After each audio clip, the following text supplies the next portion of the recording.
क्या आप इस मकड़ी के जाली को देख रहे हैं? मकड़ी बड़े ही परिश्रम से इसे बनाती है, अपने शरीर के रस से इसे बुनती है। क्या आप इसका उद्देश्य जानते हैं? आखिर मकड़ी इन जालों में नन्ही कीटों को फंसाकर उन्हें अपना भोजन बना लेती है। और क्या आप ये बात जानते हैं कि एक दिन मकड़ी इन्हीं जालों में फंसकर मृत्यु को प्राप्त हो जाती है? बताइए क्या करते हैं आप इन जालों के साथ? दिखते ही हटा देते हैं इनका अस्तित्व, है ना? दूसरी ओर चिड़िया का घोंसला। चिड़िया भी बड़े परिश्रम से इसे बनाती है, किंतु यदि चिड़िया इसे छोड़कर चली भी जाए, उसके पश्चात भी लोग इसका विनाश नहीं करते। कारण क्या? कारण यह है कि इसका निर्माण जीवन के संचयन के लिए किया गया था, आखेट के लिए नहीं। स्मरण रखिएगा, जीवन में आपका परिश्रम कितना भी अधिक हो, यदि आपका लक्ष्य शुभ ना हो तो आपको भी विनाश पाना ही होगा। तो सृजन करते रहिए और मगन होकर कहिए राधे राधे।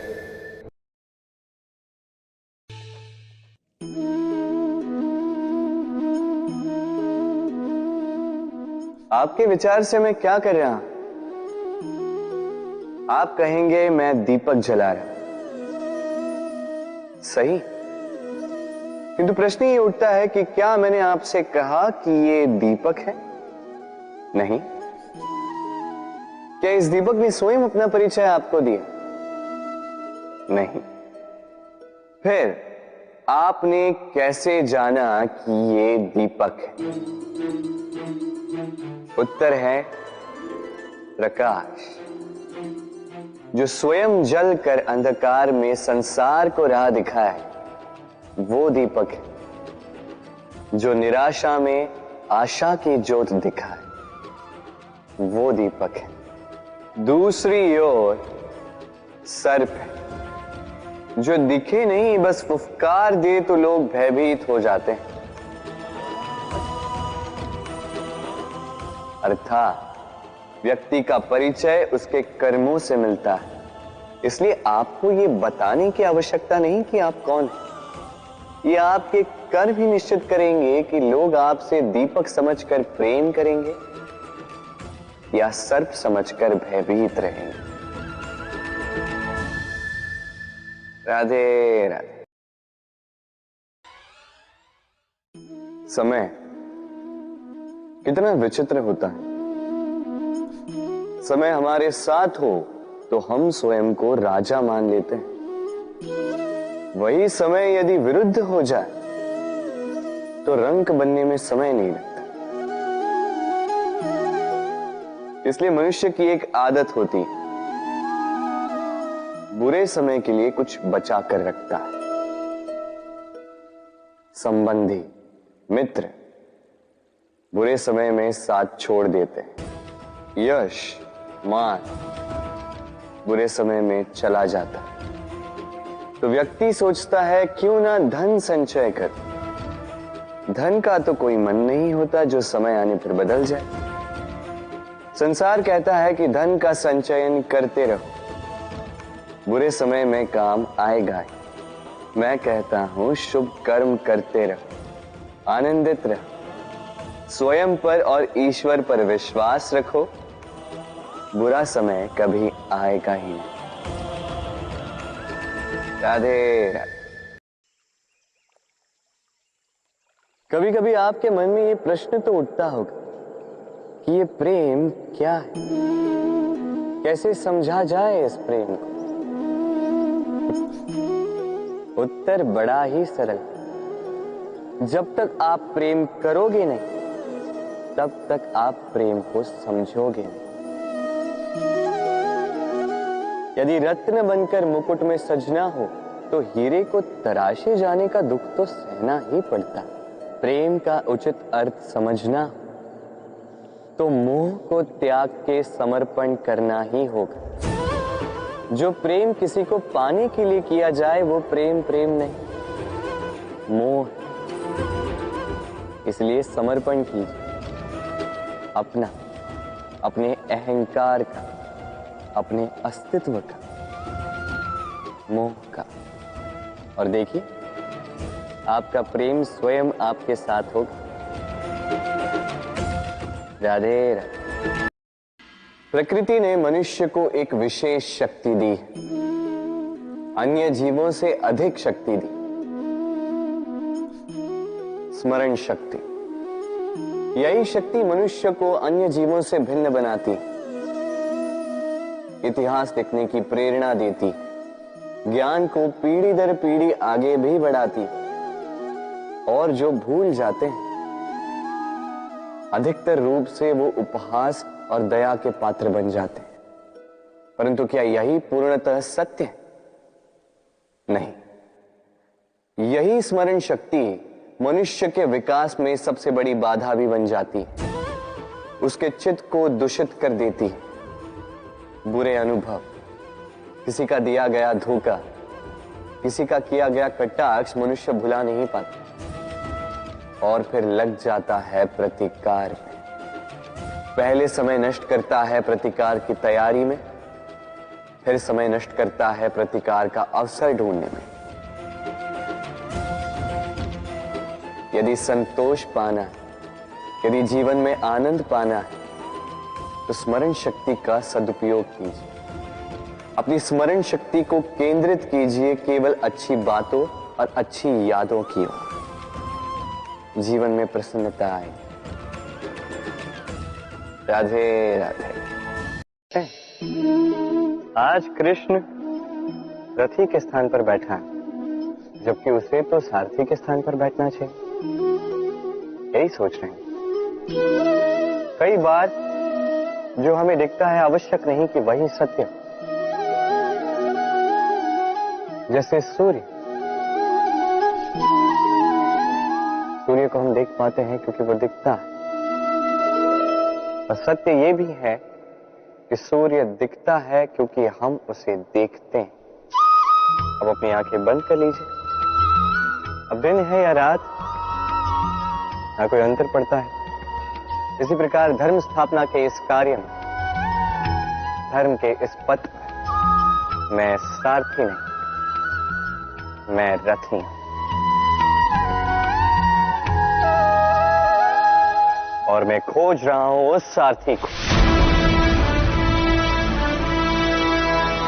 जो धर्म, कर्म और भक्ति से भरा हो।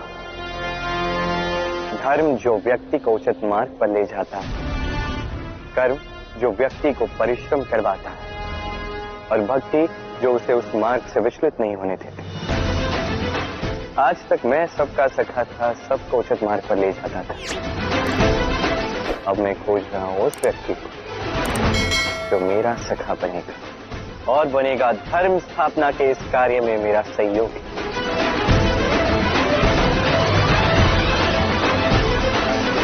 वंदे कर्म, वंदे धर्म।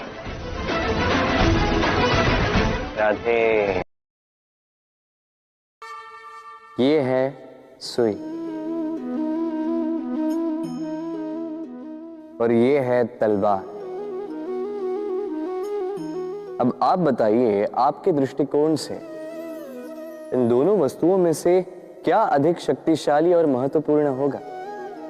आप कहेंगे तलवार ही अधिक शक्तिशाली या महत्वपूर्ण है।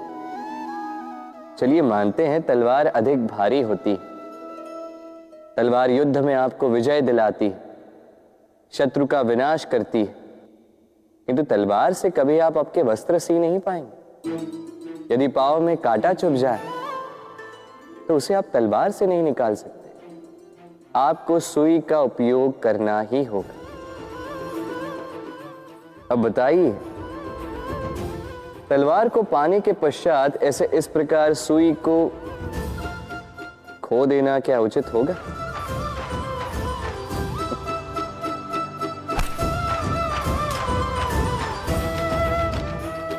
इसी प्रकार जीवन में संपन्न मित्र पाने के पश्चात आपके उन मित्रों को ना खोइए जो कम संपन्न हो, दरिद्र हो, क्योंकि वो आपके साथ तब थे जब आप कुछ भी नहीं थे और आवश्यकता पड़ने पर वही आपके काम आने वाले हैं, संपन्न मित्र नहीं। तो जिससे प्रीत की है उससे मीत निभाई, चित आनंद से जागे। राधे राधे। प्रकृति ने हर जीव में एक भाव भरा है ताकि वो निश्चल ना रहे, कुछ न कुछ कर्म करता रहे, और वो भाव है भूख। संसार में हर जीव, हर पशु पक्षी प्राणी परिश्रम करता रहता है अपनी इस भूख को मिटाने के लिए। परंतु क्या अन्य जीवों की भांति मनुष्य की भूख भी पेट तक ही सीमित रहती? तन की भूख मिटाते मिटाते कब ये भूख मन और माया की तृष्णा में बदल जाती है पता ही नहीं चलता। और अधिकतर ये तृष्णा धन संग्रहित करने तक ही रह जाती। अपना जीवन जीना छोड़कर किसके लिए ये धन संग्रहित कर रहे हैं? आने वाली पीढ़ी के लिए। बड़ी विचित्र बात। अपना जीवन जीना छोड़कर धन संग्रहित करते करते अपने जीवन का सुख भी मिटा रहे हैं और आने वाली पीढ़ी को कर्म करने से भी बाधित करते। पूत कपूत तो क्यों धन संचय, पूत सपूत तो क्यों धन संचय। अपनी संतान को संस्कार दीजिए, धन नहीं। यदि संतान संस्कारी हो तो अपना स्वयं का एक संसार बना ली। यदि असंस्कारी हो तो आपका बना बनाया संसार यूं ही नष्ट कर दे। इसलिए जीवन में यदि कुछ संचय करना है तो ज्ञान संचय कीजिए, प्रेम संचय कीजिए और मेरे साथ प्रेम से कहिए राधे राधे। इस हीरे को देख रहे हैं आप? लाखों करोड़ों वर्षों तक धरती के गर्भ में रहने के पश्चात ये इतना कठोर बनता है, किंतु जब खान से निकाला जाता है कोयले की ही भांति होता है, श्वेत, कठोर, निस्तेज। किंतु जब इसे तराशा जाता है तब इसे तेज प्राप्त होता है और तब ये अपना मूल्य बढ़ाता है। संसार में मनुष्य के साथ भी यही होता है। मनुष्य की बुद्धि, मेधा, अनुभव उन वर्षों के कारण नहीं बढ़ती जो वर्ष हमने हमारे जीवन में व्यतीत किए, बल्कि उन क्षणों से निखरती जब हमने कठिनाइयों का सामना किया, चुनौतियों का सामना किया, संकटों का सामना किया, छल और पीड़ा से। इसलिए यदि आपके जीवन में आपके सामने संकट आए, चुनौतियां आए, पीड़ा आए, तो उसे भयभीत मत होइएगा, उसका स्वागत कीजिए, क्योंकि यही परिस्थितियां आपको वो अनुभव देगी जो आपको प्रबुद्ध करे। राधे राधे। इस संसार में सबसे बड़ा पाप क्या है? कोई कहेगा असत्य, कोई कहेगा छल, तो कोई कहेगा लालच। नहीं, संसार में सबसे बड़ा पाप है नारी का असम्मान, नारी का मान भंग करना। क्योंकि ये अपराध केवल नारी के शरीर को ही नहीं, उसके मन और उसके आत्मा पर भी प्रहार करती है। फिर प्रश्न ये उठते हैं कि जिसने भी ये अपराध किया है उसे दंड क्या दिया जाए? फिर कोई कहता है शारीरिक पीड़ा, कोई कहता है मृत्यु दंड।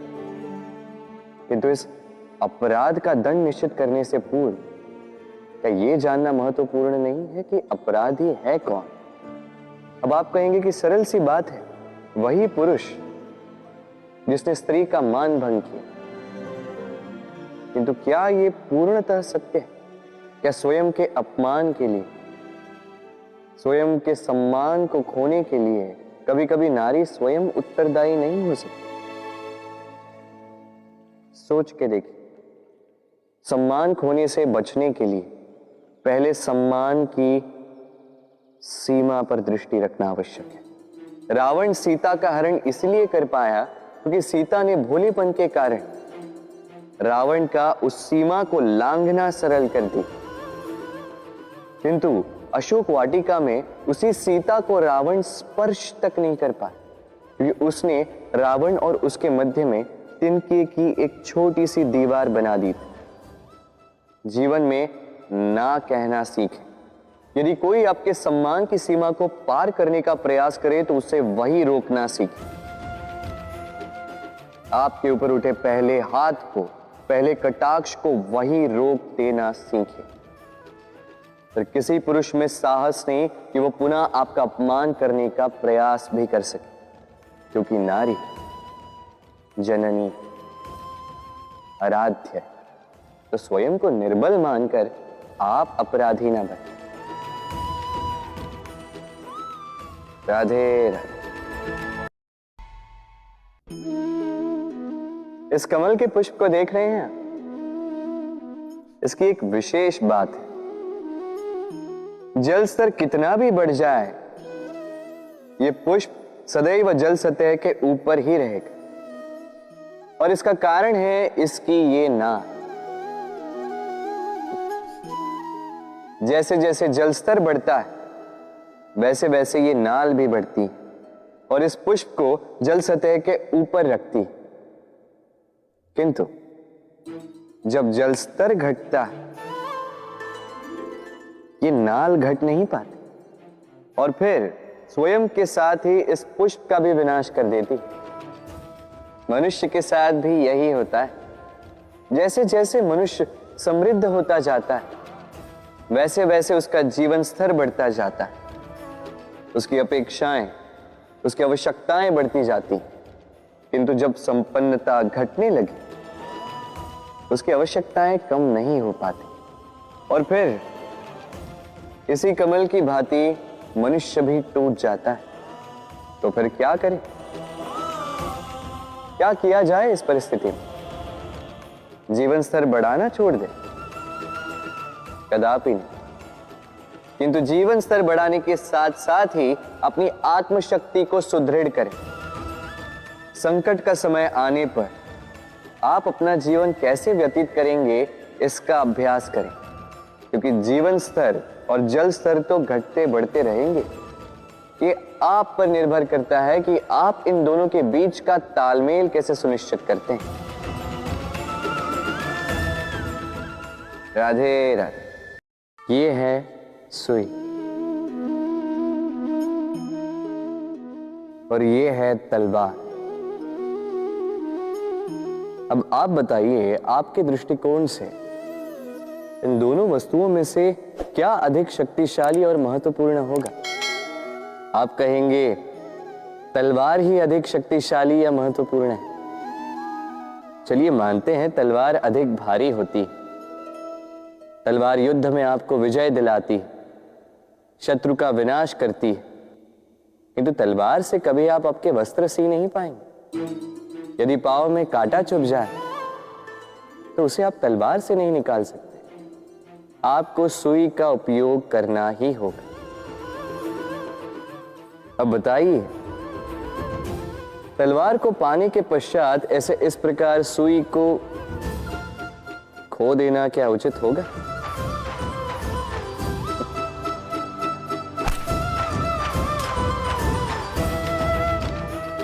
इसी प्रकार जीवन में संपन्न मित्र पाने के पश्चात आपके उन मित्रों को ना खोइए जो कम संपन्न हो, दरिद्र, क्योंकि वो आपके साथ तब थे जब आप कुछ भी नहीं थे और आवश्यकता पड़ने पर वही आपके काम आने वाले, संपन्न मित्र नहीं। तो जिससे प्रीत की है उससे मीत निभाई, चित आनंद से जागे। राधे राधे। मनुष्य में एक बड़ा ही विशेष गुण पाया जाता है, मूल्यांकन करना। क्या महंगा है, क्या सस्ता है। जिसे खरीदने के लिए अधिक धन लगे, अधिक परिश्रम लगे, वो महंगा। जिसे खरीदने के लिए कम धन, कम परिश्रम लगे, वो सस्ता। परंतु क्या यही पूर्णतः सत्य है?